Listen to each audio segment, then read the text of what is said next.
Thermopylae.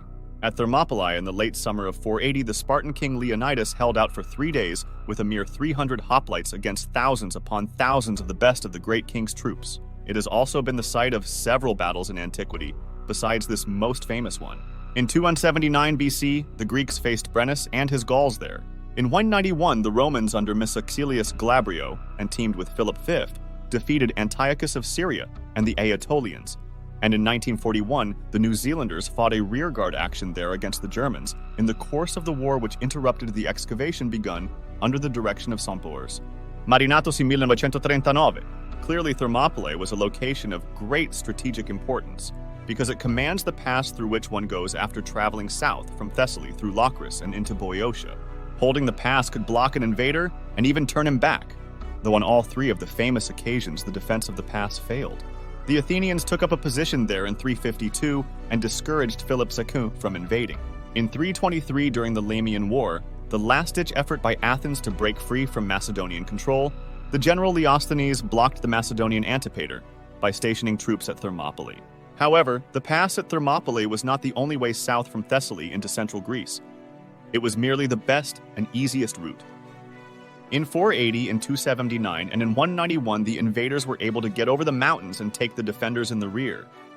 Examining the question of exactly what route was taken on each occasion, although admittedly a matter of primarily antiquarian interest, nonetheless illustrates some important trends in modern historical research. It also helps to answer the question of why Thermopylae should even be thought of as a pass. Herodotus' description of the location suggests that there are cliffs on one side and the sea on the other. The pass through Trachis into Hellas is 50 feet wide at its narrowest point. It is not here, however, but elsewhere that the way is narrowest, namely, in front of Thermopylae and behind it. At Alpeni, which lies behind, it is only the breadth of a cartway, and it is the same at the Phoenix stream near the town of Antheli.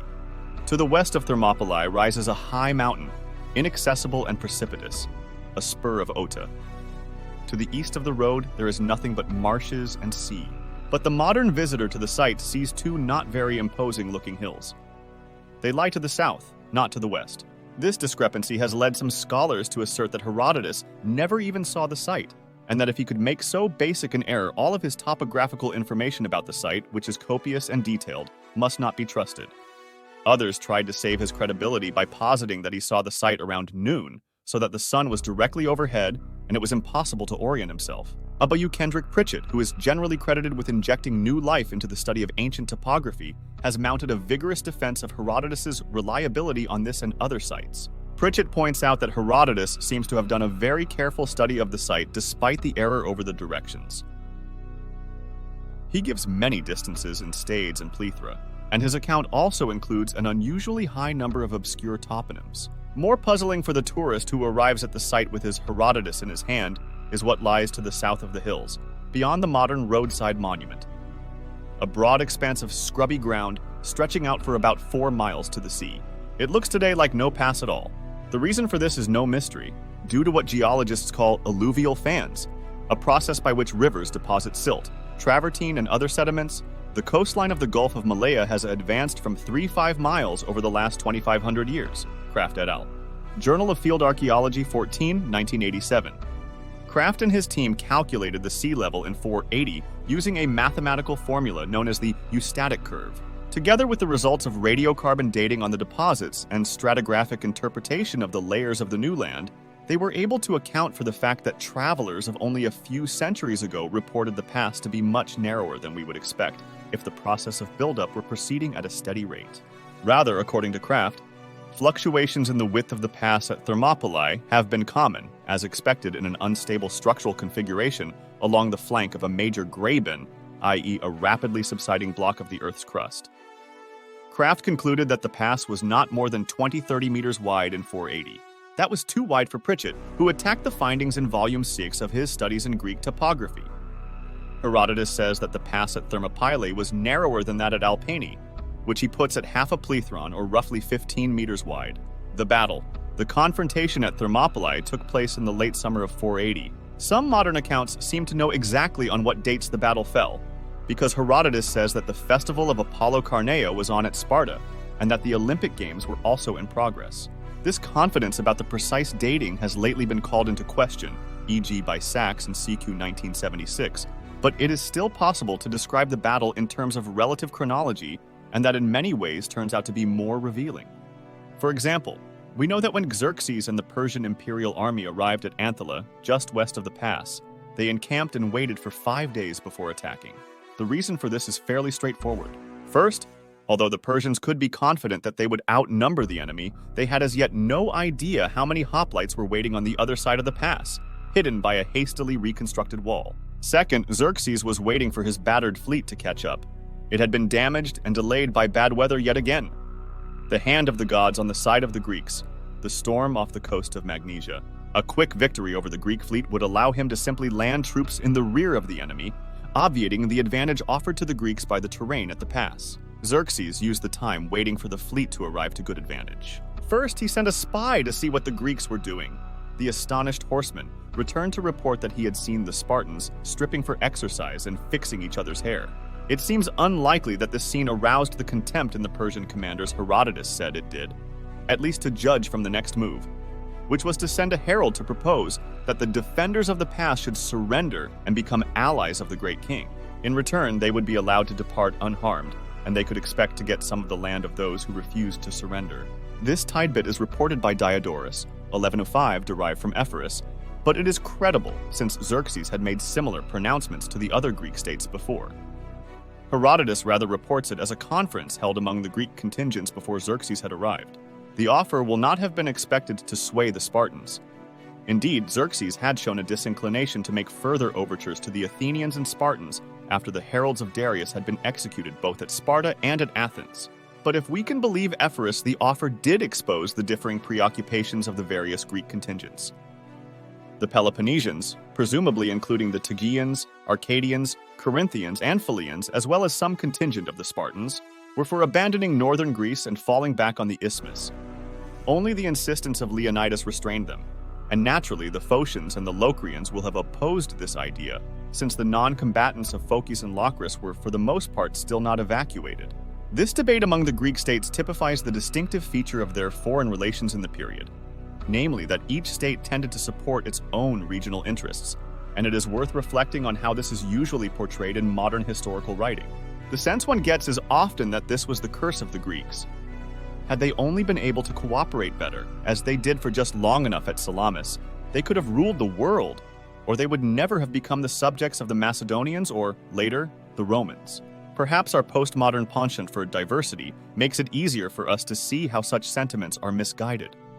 The cultural homogeneity which greater unity and cooperation among the Greeks would have inexorably brought about would have brought with it, as it did in the much reviled Hellenistic age, the sapping of their creative spirit, which drew its energy from that very contentiousness which marked their interrelations. In any event, Leonidas was able to hold the Greek force together. He had only 700 troops. Herodotus says that Xerxes had 2.5 million troops and as many again of camp followers, but the figure is widely acknowledged to be fantastic. A more realistic estimate is had by lopping off a zero, perhaps 200,000, not all of whom had arrived at Thermopylae by the time Xerxes decided he had waited long enough. At first, the battle went entirely according to the plan of the Greeks. The narrowness of the pass at the middle gate negated the advantage of numbers for the imperial troops. Moreover, the Greek hoplite was better equipped, with his long thrusting spear, heavy hoplite shield, and body armor. The Persian had a shorter javelin-type spear, a wicker shield which did indeed provide superior mobility in the open field, but was much less useful than bronze at close quarters and thick-woven linen corselets. For 2 days, the Spartans held off lesser elements of the imperial army. Medes and Scythians were succeeded by the crack troops, the Immortals, to little avail. Then the tide turned when a local man, a Malian named Ephialtes, offered to show the Persians a way around the back of the defending force, a way to get past the middle gate and turn the Greek position. Xerxes agreed, sending what was left of his 10,000 Immortals off at dusk. The precise route taken by the Persian troops that night is disputed. The standard view used to be that the path corresponded to the gorge of the Asopus River, so e.g. Lake Grundy, Hainet. But this has two problems. First, the Asopos River Gorge is too rocky to be negotiated at night without numerous broken ankles. Second, Herodotus says that the path began from the Asopos River, which flows through the gorge, and not, as the standard view insists, where it flows through the gorge. Two other main candidates have been put forward: the Vardates route, favored by Myres, Byrne, and Wallace, and the Chalcomata Spring route, favored by Pritchett. Whichever of these two it was may never be known for certain, but both would bring the Persians to the peak of Sastano, Kalidromos, near ancient Dracospilia by dawn. From there the paths converge. Now, according to Herodotus, Leonidas had been aware from the beginning of the existence of the Anopaia path. He stationed 1,000 Phocians there to stop any encircling movement. The Phocians, according to Herodotus, were taken by surprise and put up little resistance. But word got through to Leonidas that the position had been outflanked, and there seems to have been time to abandon the position and withdraw to the south before the immortals under Hydarnes arrived. Why did Leonidas refuse? There have been various answers to this question. Herodotus represents it as an act of deliberate self-sacrifice carried out in accordance with an oracle, which had said that the death of a Spartan king would save Sparta from destruction.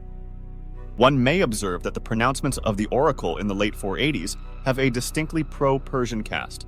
It seems likely that the priests, whose job after all was to predict the future, simply believed that the victory of the Persian army, whose immense size was known well in advance of its arrival, was inevitable. It may be that this oracle, if genuine, actually meant that the recommended course of action was for the Spartans to depose one of the sitting kings and take back Demaratus as the vassal of the Persians. Alternatively, it is possible that the oracle is a post-eventum falsehood put out by the oracle and its partisans to make it appear that Apollo had successfully predicted the outcome.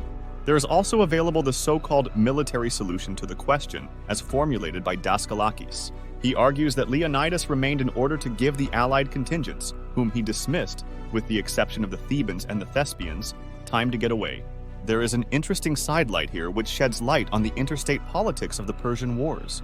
Thebes had officially surrendered to Xerxes, and in the years after, though it was the Thebans, had a very hard time living this down. Herodotus says that the Theban contingents who remained with the Spartans did so under compulsion, but moderns have seen that this makes little sense. At so crucial a time, Leonidas would be insane to choose to have hostiles in his midst. It is more likely that the Theban contingent consisted, as Diodorus says, of exiles who had opposed the surrender to Xerxes, and that Herodotus was taken in by the anti-Theban propaganda, which was flying thick and fast at Athens in the years before the outbreak of the Peloponnesian War. There is a final dispute to be noticed concerning the identity of the hill, to which Herodotus says the defenders retreated before finally being overwhelmed. Until the excavations by Marinatos, it was generally assumed that this was the westernmost of the hills, hill 1 by the remains of the Phocian wall.